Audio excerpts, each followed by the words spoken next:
করে নেমে একটু সামনে আসছে, ওই মসজিদুল আকসার কাছাকাছি, বাইতুল মুকাদ্দাস এর কাছাকাছি গিয়ে দেখে 8 জন যুবক, সুদর্শন, লম্বা চূড়া, খুব বীর বাহাদুরের মতো, ওনারা সবাই মিলে সুন্দর একটা কবর খুঁড়ছে।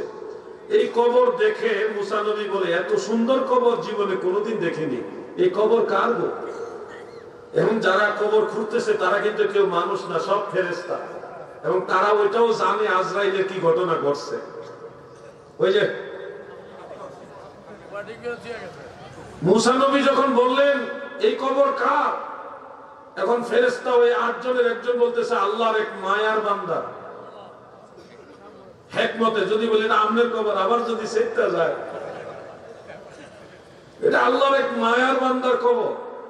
মুসা নবী বলে, আমার খুব ইচ্ছা হচ্ছে এত সুন্দর কবর, এটার মধ্যে একটু শুই, তোমরা অনুমতি দিলে একটু শুইতে চাই। তারা কয় মনে মনে, আমরা তো ওইটাই চাই। ঠিক আছে, আপনি শুয়ে থাকেন, আপনি একটু শুইতে পারেন, অনুমতি দেওয়া হল। উনি কবরে নামলেন, নেমে একটু শুইলেন।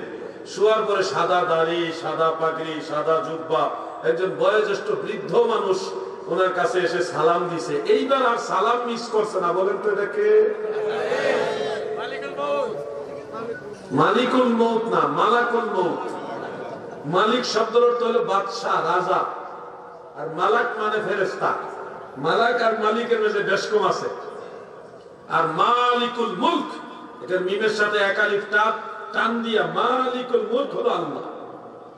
মালিক আর মালিক দুইটা কিন্তু এক না। মালিক মানে বাদশাহ, রাজা, সম্রাট, আর মালিক মানে আল্লাহ। মালিকুল মুলক শব্দের বেশ কম অনেক সময় অর্থ চেঞ্জ হয়ে যায়। দাদু ভাই আমার গভীর মনোযোগ। সাদা দাড়ি, সাদা টুপি, সাদা জুব্বা, সাদা পাগড়ি বয়োজ্যেষ্ঠ বৃদ্ধ মানুষটা এসে আল্লাহর নবী মুসাকে কবরের ভিতরে সালাম দিয়ে বলতেছে, আমি আপনার জন্য মেহমানদারি করার উদ্দেশ্যে কিছু খাবার এনেছি। আমি বৃদ্ধ মানুষ, আপনি যদি খাবারটা গ্রহণ করেন আমি বড় খুশি হব।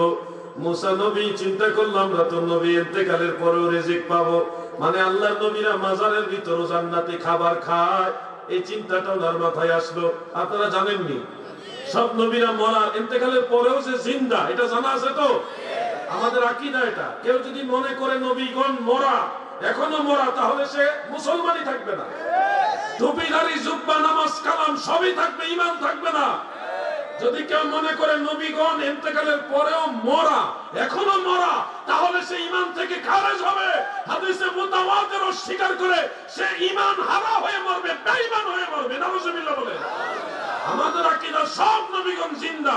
বলেন সব নবীরা জিন্দা। সবাই বলেন সব নবীরা। عن أنس بن مالك رضي الله تعالى عنه قال قال رسول الله صلى الله عليه وسلم الأنبياء أحياء في قبورهم يصلون إمام আবু ইয়ালা মুসিলি রাহমাতুল্লাহ আলাইহি তার মুসনাদ এবং ইমাম বাইহাকি রাহমাতুল্লাহ আলাইহি দালাইলুন নবুওয়াত এবং আল ইতিকাদ, সেই দুইটা কিতাবে সহিহ সনদে হাদিস উল্লেখ করেন। হযরত আনাস বলেন, আল্লাহর হাবিব বলেন, উম্মতেরা গো, তোমরা শুনে রাখো, সমস্ত নবীগণ জিন্দা। আল আম্বিয়াউ আহইয়াউন, সমস্ত নবীগণ জিন্দা। ইউসাল্লুনা, তিনারা নামাজ আদায় করে। সুনান ইবনে মাজাহ শরীফের মধ্যে উল্লেখ, ইন্নাল্লাহা তাআলা হাররামা আলাল আরদি আন তাকুলা আজসাদাল আম্বিয়া ফানাবিয়ুল্লাহি হাইয়ুন ইউরযাকুন। শোনো হে মুন্সিগঞ্জের মুমিন মুসলমান, আল্লাহর নবী বলেন, নবী রাসূলগণ ইন্তেকালের পরে তাদের দেহ ভক্ষণ করা এই জমিনের জন্য হারাম করে দিয়েছেন আমার আল্লাহ। এই জন্য নবী রাসূলগণ জিন্দা। ফানাবিয়ুল্লাহি হাইয়ুন ইউরযাকুন, আল্লাহর নবী জিন্দা এবং জান্নাতি রিজিক প্রাপ্ত। মুসা নবী চিন্তা করলো, আমরা তো নবী, আমরা তো মাজারে গেলেও আল্লাহ জান্নাতের খাবার খাওয়াইবো, কবরে শুয়ে একটু ট্রাই করলাম, একটু খাইয়াও ট্রাই করি।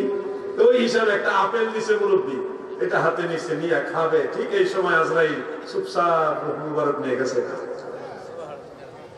মুসা নবী টেরও পায় নাই কখনো না ইন্তেকাল হয়ে গেছে। টের পাইলি না আবার বিপদ হয়, বুঝছেন? এই জন্য চুপচাপ মুবারক নিয়ে চলে গেছে আজরাইল।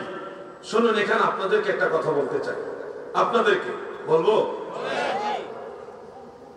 মানুষের মৃত্যু কয়েক রকমের হয়।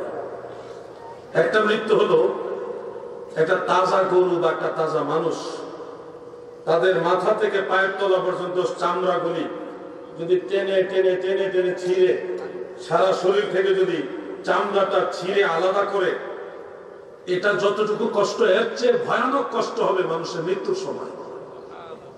নাউজুবিল্লাহ বলেন। সব জায়গায় সুবহানাল্লাহ কয় না, না এটা বরকতের জায়গা না, এরকম মৃত্যু চান আমরা, তাহলে নাউজুবিল্লাহ বলেন, বলেন নাউজুবিল্লাহ। সব জায়গায় সুবহানাল্লাহ বলবো না। কেউ যদি আপনাদের জিজ্ঞাসা করে আপনারা কি মুসলমান, তখন আপনারা ইনশাআল্লাহ মুসলমান বলতে পারবেন না। এখানে ইনশাআল্লাহ বলা জায়েজ নাই, এখানে আলহামদুলিল্লাহ না, এখানে বলতে হবে অবশ্যই আমি মুসলমান, সন্দেহ ছাড়া বলতে হবে, এরপরে আপনি আলহামদুলিল্লাহ বলবেন। কিন্তু আপনি মুসলমান হওয়ার বিষয়টা বেলা শক, কোন ধরনের সন্দেহ নাই, এটা প্রমাণ করতে চাই নিশ্চয়ই অবশ্যই এই শব্দ আপনাকে ব্যবহার করতে হবে। এখানে ইনশাআল্লাহ বলা জায়েজ নাই, এখানে আপনাকে বলতে অবশ্যই আমি মুসলমান, মানে কোনো সন্দেহই নাই। আমি জিজ্ঞাসা করি একবার, করব আপনারা কি মুসলমান? হ্যাঁ, জজবা দিয়ে বলবেন অবশ্যই মুসলমান। কোন ধরনের জড়তা রাখা যাবে না, মাসালা আছে কিন্তু সব জায়গায় খালি সুবহানাল্লাহ কইলে হইব না। আমি একবার এক মাহফিলে ওয়াজ করছিলাম ছাত্র জীবনে, হবিগঞ্জ জেলার নবীগঞ্জ থানায় রামপুরে। মক্কায় গেলাম মদিনায় গেলাম রে, ঢাকায় গেলাম সিলেট গেলাম, রামপুরের মতো এমন জায়গা পাইছি না। যে কোনো একটা প্রেক্ষাপটের কারণে যখন এটা কইছি, এক মুরব্বী সুরের লগে আবেগে, তখন যুবকরা মনে বললো যে হুজুর আপনার ওয়াজের পরে মুরব্বী কইছে পরে আমরা জিজ্ঞাসি আপনি চাষা আমরা রামপুর কি মক্কা মদিনার সাথে বড় নি? চাষা তখন শিখতে গেছে, কোথায় মক্কা মদিনা আর কোথায় রামপুর, তুলনা দেশ কেমনে? চাষা রাইগা যায় না, রাইগেন না, হুজুরে বলছে মক্কায় গেলাম মদিনায় গেলাম, রামপুরের মতো জায়গা পাইলাম না। আপনি এটা শুনে কিন্তু কইছিলেন, আমি হিসেবে কইছিলাম না, ও হ্যাঁ হিসেবে তো কইছেন, আমি তো খেয়াল করছি না, হুজুরে শুনতে ভালো লাগছে লেখা ও করছি, বুঝেছি না, সবকিছু একটু বলতে হবে। সুবহানাল্লাহ থেকে এই ওয়াজ আসলো আর কি। সারা শরীরের চামড়াগুলি টেনে টেনে ছিঁড়ে শরীর থেকে আলাদা করলে যত কষ্ট, এর চেয়ে ভয়ানক কষ্ট হবে কিছু মানুষের মৃত্যুর সময়। এই ওয়াজ শুনলে বলবেন নাউজুবিল্লাহ, যেটা আপনারা চান না, এটা কি বলবেন? নাউজুবিল্লাহ। আরেক শ্রেণীর মানুষের মৃত্যু কেমন হবে শুনুন। আসমানটা জমিনটা পুরোটাই যদি বুকের উপরে চাপ দিয়ে দেয়, গোটা আসমানটা বুকের মধ্যে চাপ দিয়ে রাখছে, নড়াচড়া করতে পারছেন না, জিহ্বাটা বের হয়ে যাচ্ছে, পানির পিপাসায় গলা শুকিয়ে গেছে, বাহির থেকে মানুষ পানি দিলেও গলা ভেদ করে ভিতরে যায় না, চোখ দুইটা এমন বড় বড় হয়ে গেছে অস্বাভাবিক। আজরাইল এসে সামনে দাঁড়াইছে রে। আজরাইল এই জমিন থেকে আসমান পর্যন্ত বৃহৎ আকার নিয়ে যখন দাঁড়ায়, তখন মৃত ব্যক্তি ভয় পেয়ে যায়, চোখ বড় বড় হয়ে যায়, জিহ্বা বের করে দিতে চায়, গলা শুকায় যায়, আর বুকের মধ্যে ভয়ানক চাপ পড়ে যায়। এই ধরনের মৃত্যু এক শ্রেণীর মানুষের হবে। বলুন তো এরকম মৃত্যু আপনারা চাননি? যুবকরা চাই নাও কয় না, চাইও কয় না, এরা চুপচাপ হয়ে গেছে। কি যুবক ভাই, আপনারা এরকম মৃত্যু চান? আমরা তো এত সকাল মরবো না নাকি? মৃত্যুর কোন গ্যারান্টি আছে দাদু? কোন গ্যারান্টি আছে? কোন গ্যারান্টি নাই। সকাল পর্যন্ত আমি বেঁচে থাকবো এই গ্যারান্টি নাই। আমি একটা ওয়াজ করতে চাই, কথাগুলো এখানে চলে আসছে, আমি ওই কথাটা বলি, আমি আলোচনা শেষ করব। একটা ওয়াজ, ওই ওয়াজটা আমি করি, শেষ করব। তবে এই মৃত্যুর কথাটা আরেকটু বাকি আছে, বলতে চাই, শুনবেন? আরেক শ্রেণীর মানুষের মৃত্যু হবে। আপনাদের এই এলাকায় টেঙ্গারচরের পিঁপড়া আসেনি? পিঁপড়া নাই বলে দেখছেন, কারণ পিঁপড়া বলে নাই, এতে কই থেকে আইছে? জঙ্গল থেকে আইছে মনে। পিতরার কামড় খাইছেন না আপনারা? আল্লাহর হাবিব বলেন, আমার উম্মতের মধ্যে যারা আল্লাহর মকবুলিয়তের দরজা পাইছে, যাদেরকে আল্লাহ ভালোবাসে, এই সকল মায়ার উম্মত যারা, তারা মৃত্যুর সময় সবচেয়ে বেশি যে কষ্টটা, মুমিন বান্দার সবচেয়ে মারাত্মক কষ্টটা হলো পিতরার কামড়ের মতো। এটা সুবহানাল্লাহ বলতে পারবে? এটা হলো সবচেয়ে বেশি কষ্ট। কাদের জন্য? মুমিনের জন্য। একেবারে সর্বোচ্চ কষ্ট এটা। আরেকটা আছে মৃত্যু, এটা একেবারে হাই লেভেলের মুমিন যারা, যাদের সাথে মানে যারা আল্লাহর ওলি হয়ে গেছে, এই সকল ব্যক্তিদের ইন্তেকাল হবে। প্রিয় নবীজি বলেন, মায়ের বুকে সন্তান যখন দুধ পান করে গো, ওই শিশু দুধ পান করতে করতে হঠাৎ করে সে ঘুমিয়ে যায়। কখন সে ঘুমিয়ে গেছে নিজেও টের পায় না।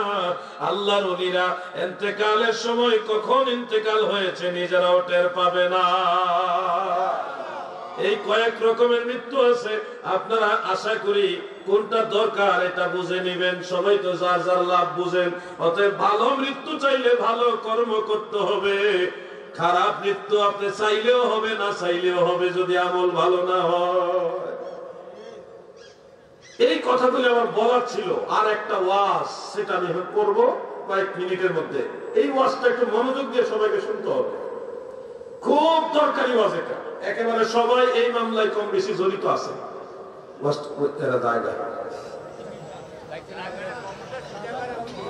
খবরটা মুরব্বী আসে যাবে, হাতে তো ফুলামের বিয়ে হয়ে করছে না। মুরব্বী উঠে গেছে, আমরা বুঝি অসুস্থ হইতে পারে, বুঝে হাতে জায়গা তো বিয়ে